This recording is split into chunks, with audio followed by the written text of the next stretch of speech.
I want to move on now and talk about another article which I found. It was on the Chronicle of Higher Education, and it's entitled, "With New Pathway Program, Government Tries to Usher Students into Public Service," by Molly Redden.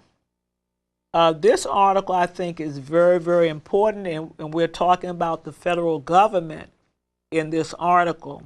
And this article is significant because we have a number of federal employees that are going to be retiring.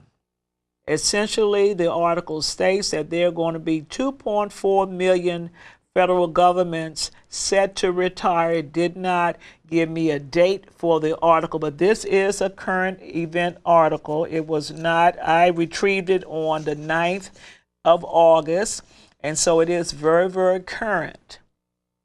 So with 2.4 million government employees, federal government employees set to retire, then that suggests that there are going to be a large number of openings.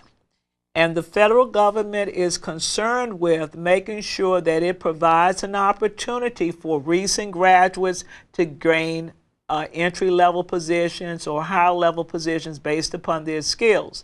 And essentially, the federal government, in terms of how they hire, there's a heavy emphasis, according to Ms. Redden in this article, there's a high emphasis on experience. And obviously, as a recent graduate, you would not have the experience. So they're making some adjustments in order to encourage and also to facilitate recent graduates in entering the federal government workforce. They have 4 programs that they use.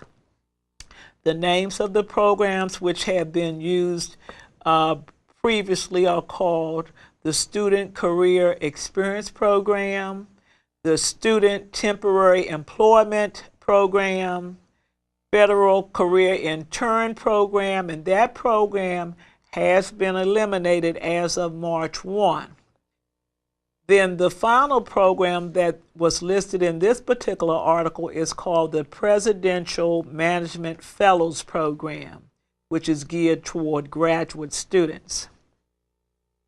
The eligibility for the programs has typically been college graduates with 2 to 6 years of being out of college. In other words, if you've been out of college for 7 years, you would not be eligible for these programs. But these programs are geared toward students who have come out of the college environment within 6 years, from 2 to 6 years.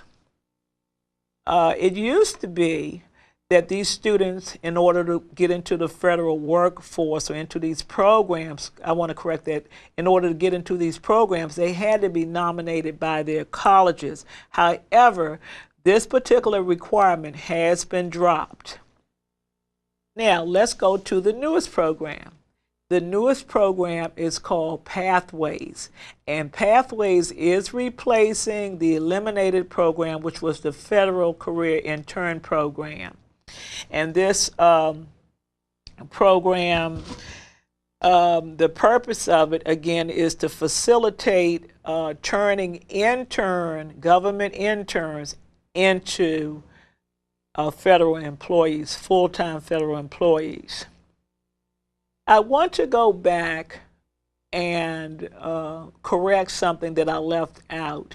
The eligibility for college grads is 2 to 6 years out of college, but also veterans can also take advantage of these programs. It did not give any further information in the article concerning the eligibility for veterans, if they had to be recent veterans or older veterans. It does not say, but veterans were included in the eligibility.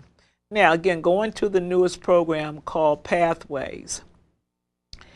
Pathways, again, is looking for helping interns get into a government job. So you would move from your internship to a government job.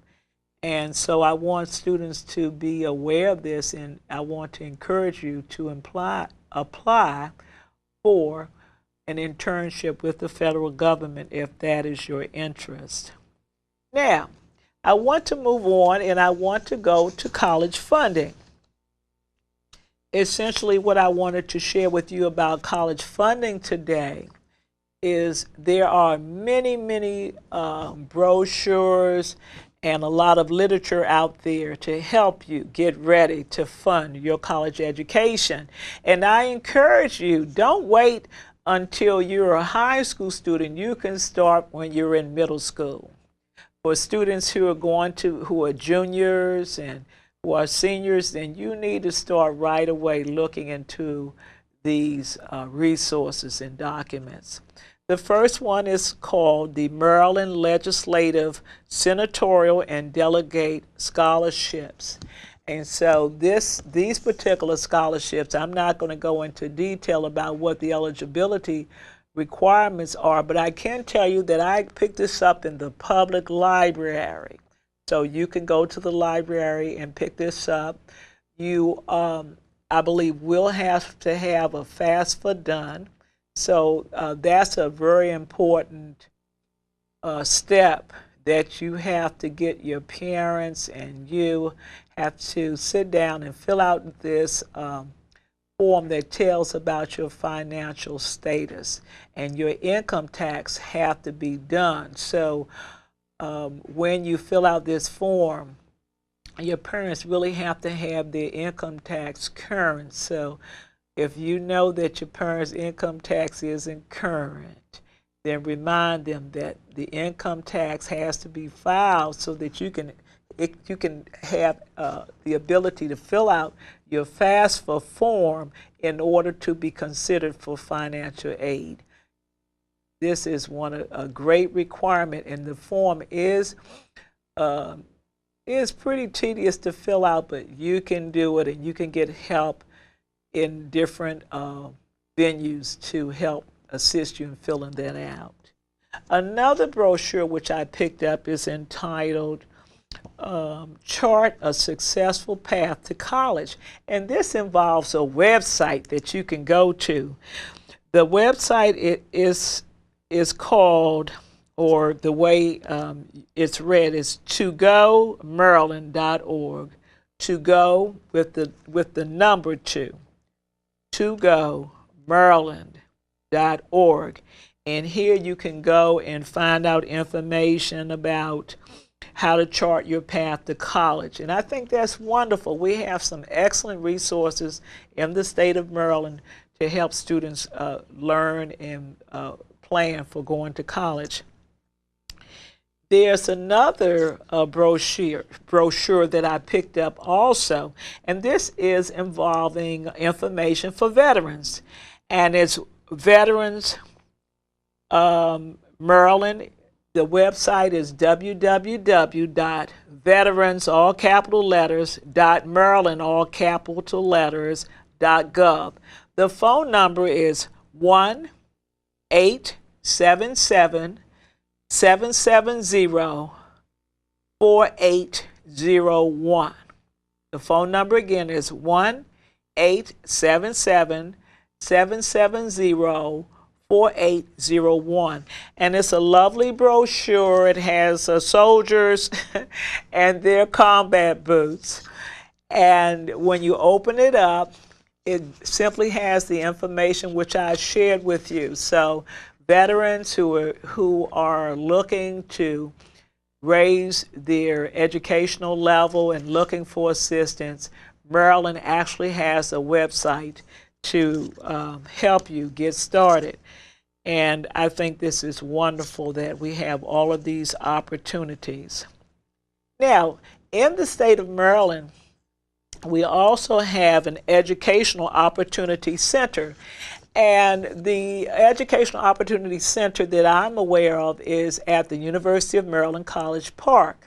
They have 5 different programs to help people gain an education, And in particular, the Educational Opportunity Center is geared toward 19-year-old individuals and older. So this is not necessarily geared toward high school students, but it's geared toward 19-year-old and older.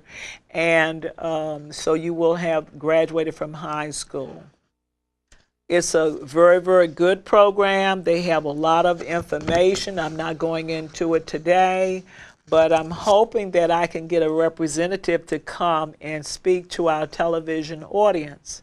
Some other brochures that are available for students to help them plan for college. And when we say students, we're not only talking about high school students, but I'm also referring to adult students. We have students who are working on graduate degrees, and I was surprised, but some of the legislative scholarships, I believe, can also be used for graduate school. We'll have to check and read the brochures.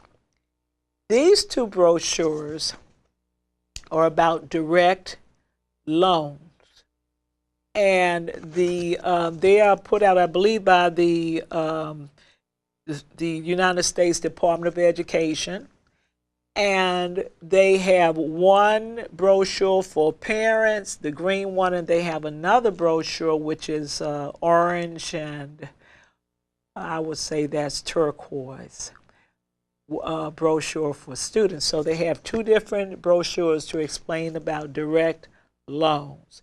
And that's a very, very good way to fund your education. And sometimes students have to fund their education this way. The best approach, I believe, is to see if you can get scholarships and also to use your family funding. However, you can have a very broad way of funding your education. You may have a scholarship, which is outright money. You can have a loan, which is, we talked about direct loans. You also can have a college job on campus. And so those, and of course you want to make some contribution to your education as well. So you don't have to just depend upon one avenue to fund your education.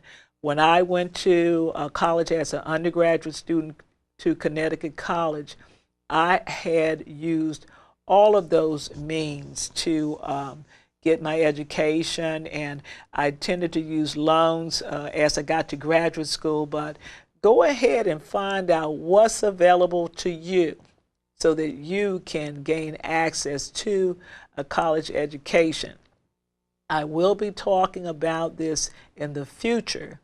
There's a major difference between what college graduates earn and what non or high school graduates earn. The average high school graduate earns $973,000 over a lifetime. A professional degree, such as a lawyer or doctor, those are two examples, they can earn as much as $3.7 million over their career. So there's a vast difference between $973,000 versus $3.7 million. So I encourage all of our young people to get an education, a good education, go to college or professional school or vocational school.